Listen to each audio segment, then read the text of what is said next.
Breaking news చూస్తున్నాం. ఛత్తీస్గఢ్లో మావోయిస్టులు బంద్కు పిలుపునిచ్చిన నేపథ్యంలో తెలంగాణ ఛత్తీస్గఢ్ సరిహద్దులో పోలీసులు హై అలర్ట్ ప్రకటించారు. ఎన్కౌంటర్లకు నిరసనగా బీజాపూర్, సుక్మా, దంతెవాడ జిల్లాల బంద్కు మావోయిస్టులు పిలుపునివ్వడంతో భద్రతా బలగాలు అప్రమత్తమయ్యాయి.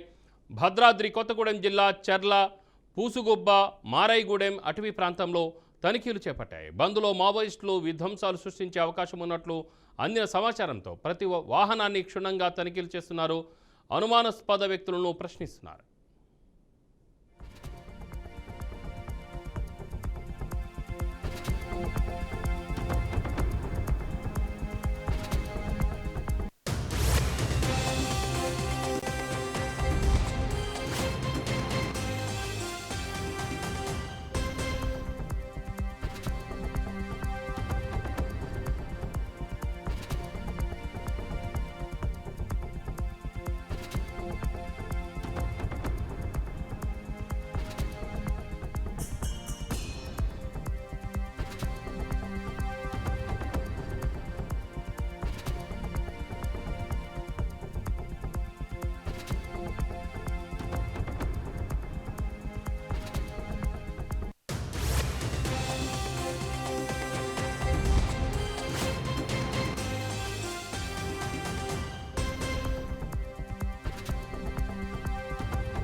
దీనిపై మరింత సమాచారం మా ప్రతినిధి రామకృష్ణ అందిస్తారు. కృష్ణ, చెప్పండి.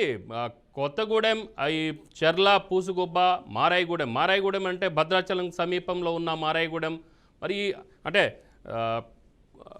తక్కువ దూరంలోనే, సిటీకి చాలా తక్కువ దూరంలోనే ఉన్నారు. అంటే అంతవరకు కూడా నక్సలైట్స్ ఆ ప్రాంతంలో కూడా ప్రభావితం చేస్తున్నారంటే ఎలా చూడాలి? పోలీసుల కూంబింగ్ ఎలా కొనసాగుతుంది అక్కడ? ఎస్ రామకృష్ణ, చెప్పండి. ఎస్ రామారావు, తెలంగాణ ఛత్తీస్గఢ్ సరిహద్దులలో ఇటు హై అలర్ట్ మావోయిస్టులు ప్రకటించడం జరిగింది. దీంతో ఇటు బీజాపూర్, సుక్మా, దంతెవాడ జిల్లాల్లో కూడా ఇటు మావోయిస్టులు బంద్కు పిలుపునివ్వడం జరిగింది.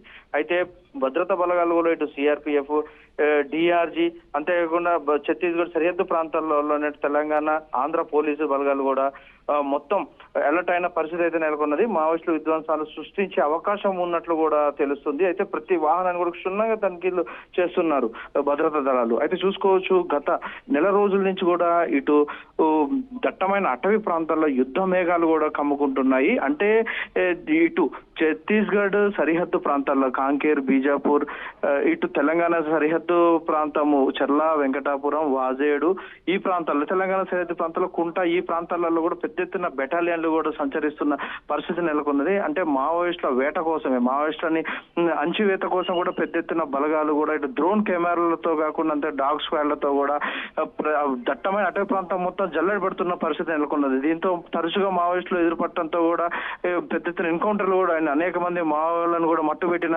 పరిస్థితి నెలకొన్నది. దీంతో మావోయిస్టులు కూడా ఇటు పోలీసులను కూడా టార్గెట్ చేసుకుంటూ కూడా ఎల్ఈడి బాంబులు కూడా అమర్చడం, అంతేకాకుండా కొంతమంది పోలీసులు కూడా ఈ బాంబులు కూడా అమరైన పరిస్థితి నెలకొన్నది. దీంతో చూసుకోవచ్చు, పెద్ద ఎత్తున అయితే పోలీసులే పై చేయిగా కూడా ఉన్నారు ఇప్పటి వరకు. అయితే మావోయిస్టులు కూడా ఈ రోజు ఇటు దట్టమైన అటవీ ప్రాంతం మొత్తం బంద్ పిలుపునివ్వడం జరిగింది. అంటే పోలీసులు బూటకపు ఎన్కౌంటర్లు చేస్తున్నారు, తమకి న్యాయం చేయాలి అంటూ కూడా ఈ బూటకపు ఎన్కౌంటర్లు కూడా ఆపేయాలి అంటూ పెద్ద ఎత్తున మావోయిస్టులు కూడా అంటే ఈ రోజు కూడా ప్రత్యేకంగా బంద్ను పిలుపునివ్వడం జరిగింది. అంటే ఈ రోజు ఏమన్నా అటవీ ప్రాంతాలలో కూడా కొన్ని టార్గెట్లు కూడా చేసినట్టు కూడా ఇటు పోలీసులు కూడా ముందుగానే గుర్తించడం జరిగింది. దీంతో ఇటు పోలీసు బలగాలు కూడా దట్టమైన అటవీ ప్రాంతం సరిహద్దు ప్రాంతాలలో ఉన్న ఇటు తెలంగాణ, ఆంధ్రప్రదేశ్, ఛత్తీస్గఢ్ ఈ ప్రాంతాలలో పెద్ద ఎత్తున ప్రతి వాహనాన్ని కూడా క్షుణ్ణంగా తనిఖీ చేస్తున్నారు. ఎలాంటి అవాంఛనీయ సంఘటనలు కూడా జరగకుండా పెద్ద ఎత్తున కూంబింగ్లు కూడా నిర్వహిస్తున్న పరిస్థితి నెలకొన్నది. పోలీసులు ఎటువైపు వస్తారని చెప్పేసి ఆ ప్రాంతాలలో కూడా